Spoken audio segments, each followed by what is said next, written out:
안녕하세요. 가야대학교 여러분. 초등 특수교과 논리 논술을 맡은 윤혜진이라고 합니다. 이제 이렇게 여러분들과 이제 2021학년도 2학기 저희가 수업을 이제 시작하게 되었는데요. 이제 안타깝게도 현재 지금 코로나가 지금 저희 김해 인근 창원이나 부산에서도 저희가 지금 아직까지 4단계 거리두기를 연장하고 있어서 여러분들과 이제 한 명 한 명 같이 얼굴을 보고 우리가 이제 수업에 대해서 얘기를 해야 되는데 이렇게 영상으로 만나게 돼서 좀 많이 아쉽기도 하고 또 네. 좀 많은 감정들이 이제 교차하는 요즘이에요. 이제 여러분들이 지금 3학년 또는 이제 4학년 학생들이 거의 수강을 많이 하고 있는데요. 이제 여러분들이 이제 실습을 하거나 또 이제 학교 졸업하기 전에 여러 가지 부분의 준비를 하는 데 있어서 이 코로나로 인해서 많은 어려움을 가지고 있을 거라 생각을 합니다. 하지만 우리는 이런 환경에서도 이런 상황에서도 또 함께 노력을 하고 극복해서 여러분들이 또 성장하는 예비교사가 될 수 있으면 좋겠습니다. 자, 그러면 이제 이번 시간은 우리가 이제 초등 특수교과에서 이제 논리와 논술에 대해서 이제 여러분들과 함께 공부를 해볼 텐데요. 이제 이번 학기에 우리가 이제 어떤 방향으로 함께 이 교과목을 이제 공부해 나갈 건지에 대해서 오늘 저와 함께 알아보고 이제 시작을 할 수 있도록 하겠습니다.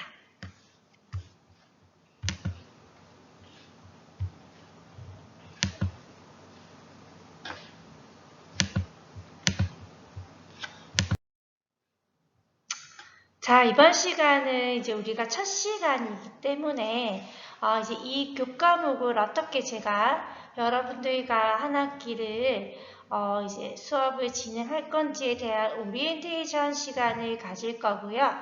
이제 이 오리엔테이션 시간이 끝나고 나면 이제 지금 이런 역량 기반의 교육 과정이 어떤 것인지 우리는 특수교육까지 이제 국어 국문학과도 아니고 국어 교육과도 아니에요. 그런데 왜 논리와 논술을 해야 되나요? 하는 부분에 있어서 이제 여러분들과 우리가 왜 교사가 논리적이어야 되는 건지, 왜 논술을 잘 할 수 있어야 되는지에 대해서 한번 우리가 교육과정과 함께 이런 부분을 함께 살펴보는 시간을 또 함께 가져보도록 하겠습니다.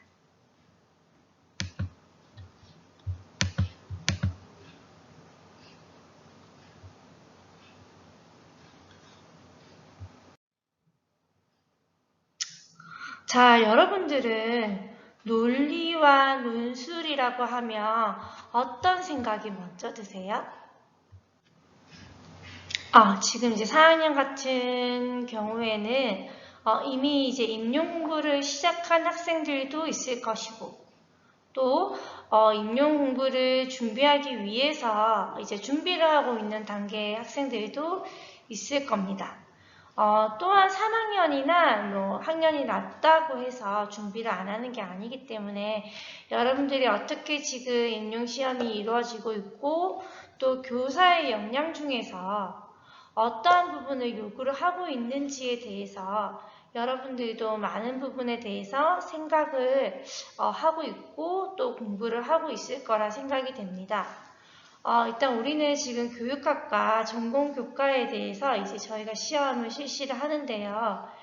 예전에는 우리가 교육학도 이제 전공처럼 객관식이라든지 또는 주관식이라든지 이런 시험으로 진행이 되다가 이제 우리가 이 시험에서 이제 1차의 교육학 시험 자체가 이제 여러분들이 이제 교육학에서 문제 자체를 이제 논술로 작성하는 부분으로 변경이 되어져 있고 여러분들이 이에 맞춰서 작성하는 부분이 이제 있습니다. 이제 그렇기 때문에 이제 그런 부분도 생각을 안 할 수가 없고 또한 또 우리가 이제 면접에 가게 되면 모의 수업으로 해서 지도안을 작성을 하게 돼요. 이 수업 지도안 작성에 있어서도 우리가 교육 과정을 얼마나 논리적으로 풀어서 적을 수 있는가, 문장의 문맥이 얼마만큼 여러분들이 문장의 구성 요소를 잘 갖추었는지에 대해서 채점의 기준이 이제 달라지곤 합니다. 그렇기 때문에 여러분들이 이제 꼭 필수적으로 이수를 해야 되는 교육학 과목 중에서 논리와 논술이 들어와 있는 거겠죠. 물론 제가 교육학에서도 논리 논술 이런 공학이나 이런 쪽으로 전공은 아니에요. 저는 이제 특수교육을 전공을 했고 교육학 박사지만 그래도 저는 세부 전공이 특수교육이기 때문에 조금 더 이 과목에 있어서 이 논리와 논술을 전공하신 분에 비하면 제가 조금은 역량적으로 미흡할 수는 있겠지만 또 우리가 특수교육을 전공을 했기 때문에 이 특수교육에 대한 우리가 이 교육과정과 교육학을 접목해서 우리가 풀어나가는 부분은 또 다른 교과와 달리 우리 특수교육만의 또 특별한 그런 부분이 있어요. 우리는 또 많은 하위 영역을 가지고 있고 또 이 하위 영역에 맞는 교과를 또 우리가 작성을 할 수 있어야 된다는 사실 엄청 특수교사들은 어때요? 멀티가 되어야 된다는 거죠. 그렇기 때문에 좀 더 논리적이고 좀 더 내가 논술에 강한 교사가 되어야지만 우리가 조금 더 아이들에게 개별적인, 특별한, 아이에게 맞춰지는 그런 수업을 제공을 할 수 있다는 점에서 저는 이제 현장에서 근무를 하다 보니 더욱더 더 많은 논리적인 부분과 글 쓰는 또는 지도안을 작성하고 계획서를 작성하는 부분에 있어서 우리가 전문성을 갖춰야겠구나라는 생각을 가지게 됐습니다. 그래서 좀 더 여러분들께 이런 부분에 포커스를 맞춰서 제가 이번 학기는 수업을 좀 진행을 할 수 있게끔 하겠습니다.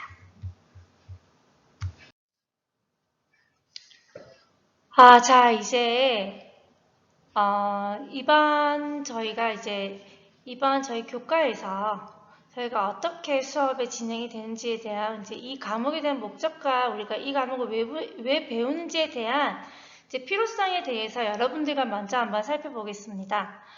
일단은 제가 카메라를 계속 켜놓고 녹음을 하려고 하니까 좀 부끄러워요. 그래서 이제 좀 자세히 설명하는 부분에 있어서는 제가 카메라를 좀 생략을 하고 여러분들께 조금 더 집중해서 이 내용을 전할 수 있게끔 하겠습니다.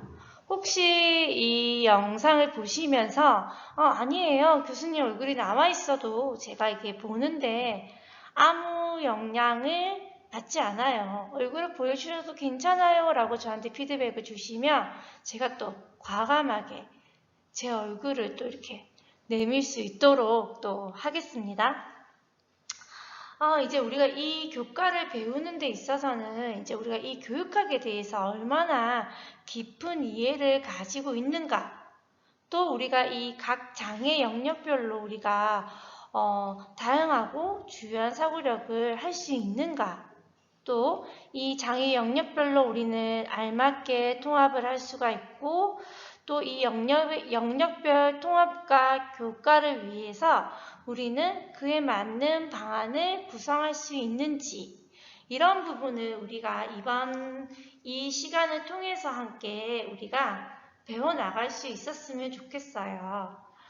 그래서 단지 교육학에서 우리가 필요한 논리와 논술에 대한 내용보다는 이제 교육학에서의 우리가 논술 쓰기도 중요하지만 이제 이러한 부분과 우리가 이제 이 특수 교육에서의 이제 구성, 그리고 이 안에서의 우리가 논술의 능력을 증진시킬 수 있는 시간이 되는 게 여러분들과 저희에게 함께 필요한 시간이라고 생각이 됩니다.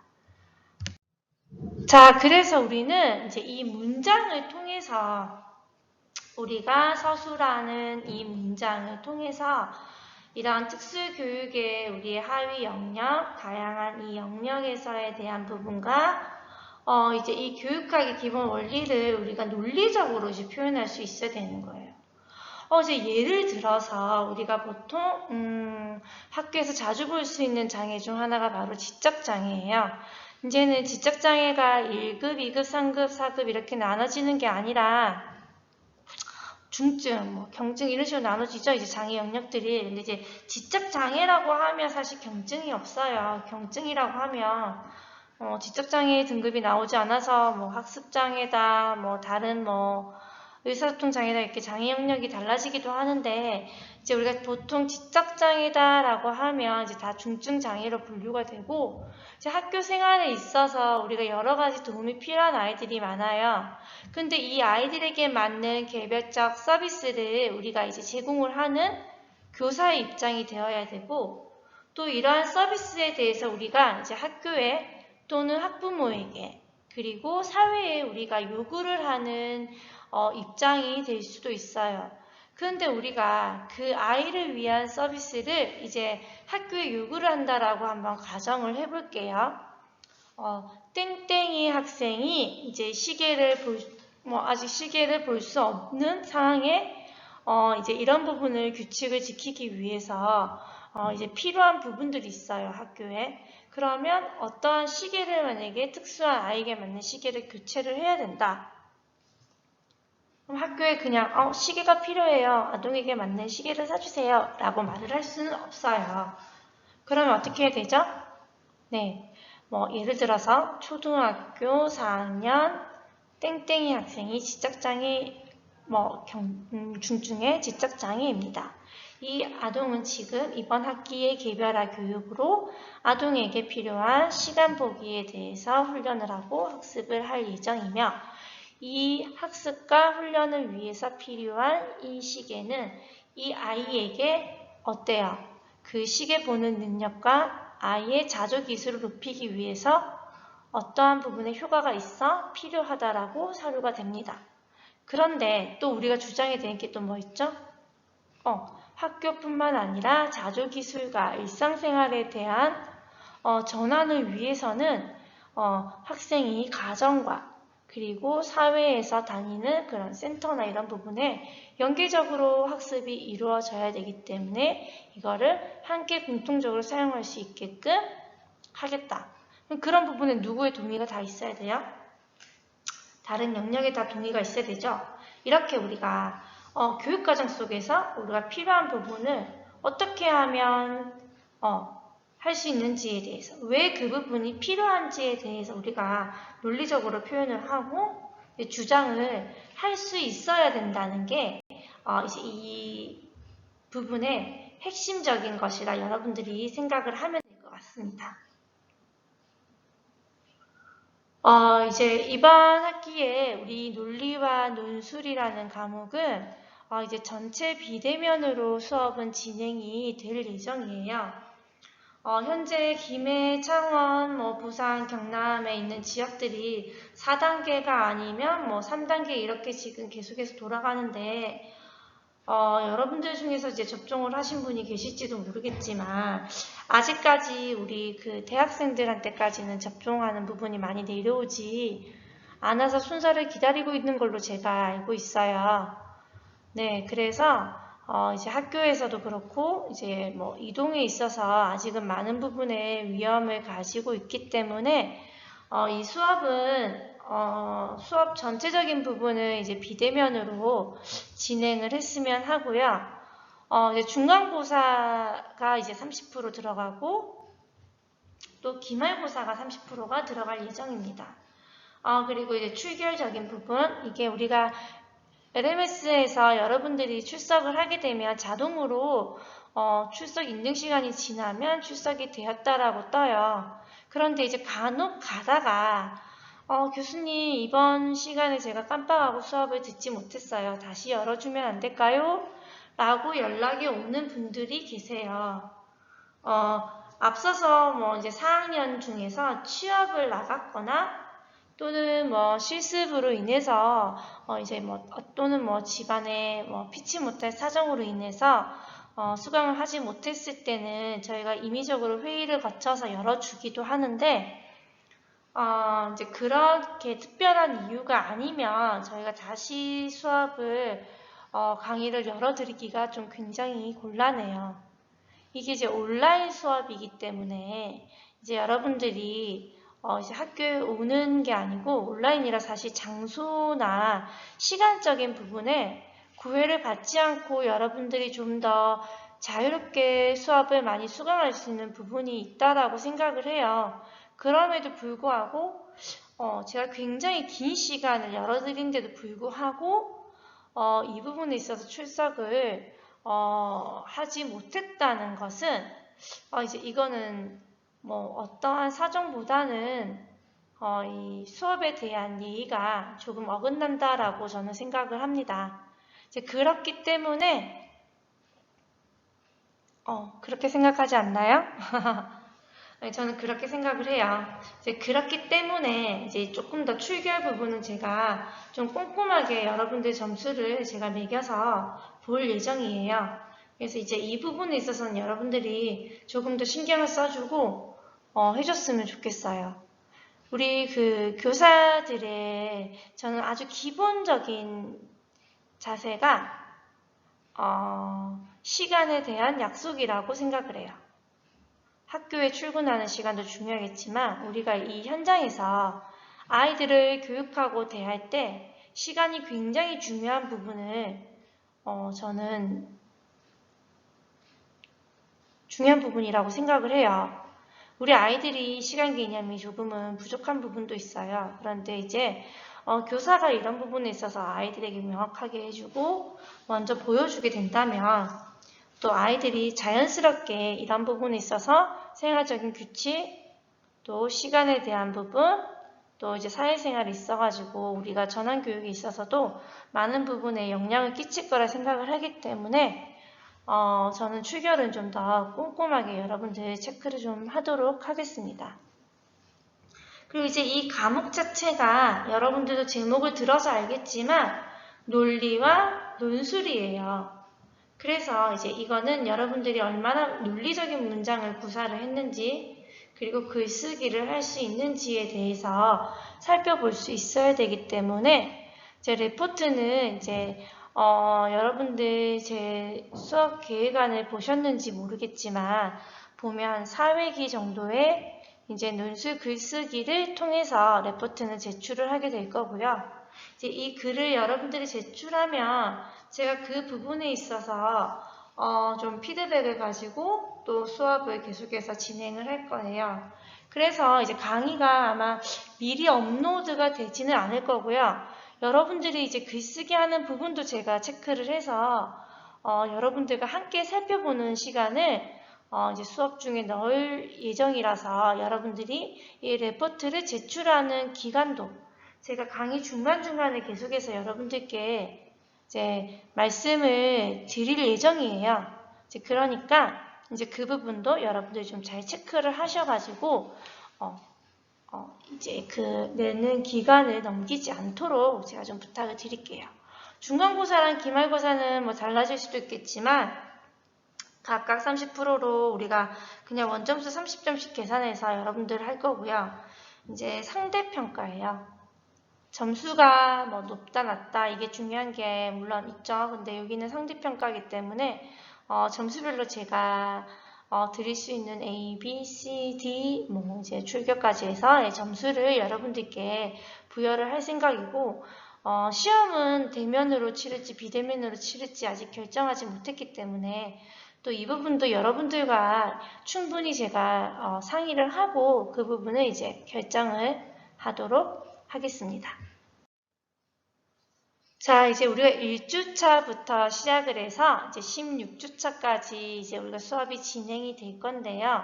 이제 한 주차에 이제 2개의 강의가 올라갈 예정입니다. 우리가 이제 2개의 강의가 올라갈 건데 이제 이번 주차 같은 경우에는 제가 지금 이번 시간 오리엔테이션에 대한 부분 안내에 영상이 하나 올라갈 거고요.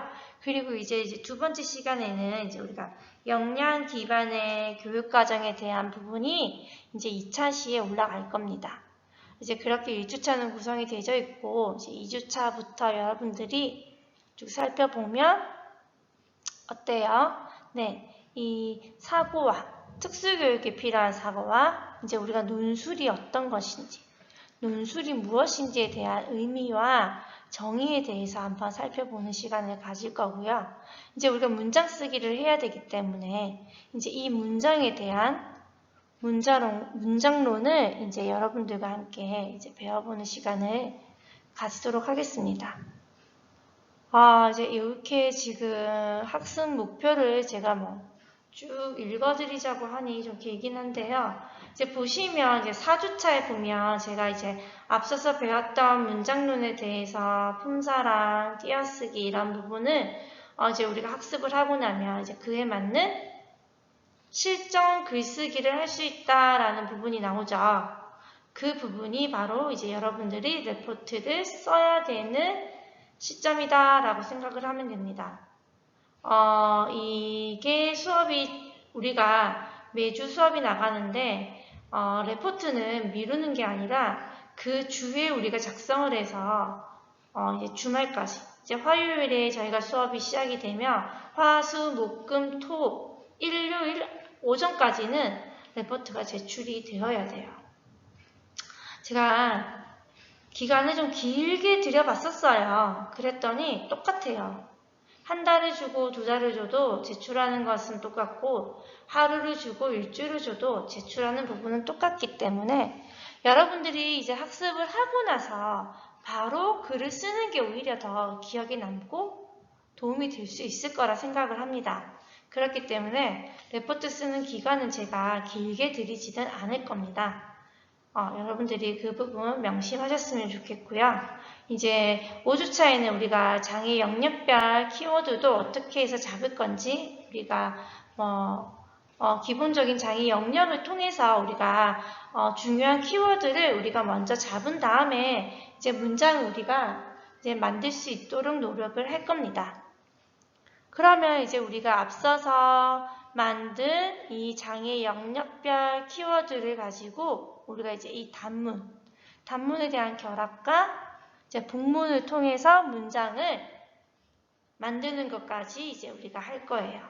이렇게 해서 우리가 이제 이 키워드로 이제 명료한 문장 쓰기를 우리가 하게 되면 이제 중간고사를 실시를 할 거고요. 중간고사를 이제 객관식으로 할지 또 글쓰기로 할지에 대해서는 제가 여러분들이 좀 저에게 의견을 주시면 또 그 부분도 제가 좀 배려를 하겠습니다. 이제 그리고 이제 우리가 중간고사가 이제 끝나고 나면 이제 기본적인 논술의 기초와 특성을 이제 우리가 비교를 할 수 있고 이 논술의 내용 중에서 이제 우리가 숨어있는 전제를 찾아서 이제 문장 의미를 파악을 한다든지 또는 이런 여러 가지 논증 방법이라든지 이런 부분도 우리가 함께 이제 학습할 수 있는 시간을 가지겠습니다.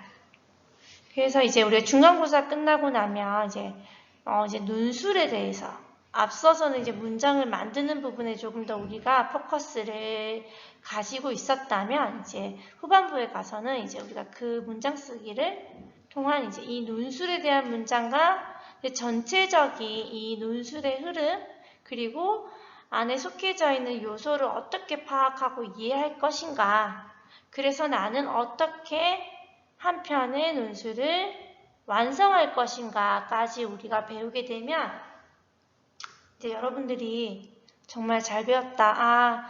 나 이제 글쓰기 잘할 수 있을 것 같아요. 제가 이제 논술은 제가 키워드를 주시면 그 키워드에 맞는 진행을 할 수 있을 것 같아요. 라고 여러분들이 생각할 수 있게끔 이제 진행을 하겠습니다. 이렇게 우리가 이제 이 주차별로 제가 지금 학습 목표는 정해 놓았지만 여러분들이 수업 중간에 좀 더 필요한 부분이 있다면 제가 더 필요한 내용을 좀 더 첨가해서 수업을 진행하도록 할 거고요. 이제 중간중간에 우리가 과제를 한 부분은 제가 잘 한 부분이나 또 조금은 수정을 했으면 하는 부분을 어느 정도 캡처를 해서 여러분들께 소개를 하고 같이 한번 고쳐나갈 수 있는 시간을 함께 수업 중간에 가질 겁니다.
그러면 우리가 이제 이 오리엔테이션에 대해서 이 수업의 전반적인 내용에 대해서는 우리가 여기까지 이제 알아보는 시간을 가질 거고요.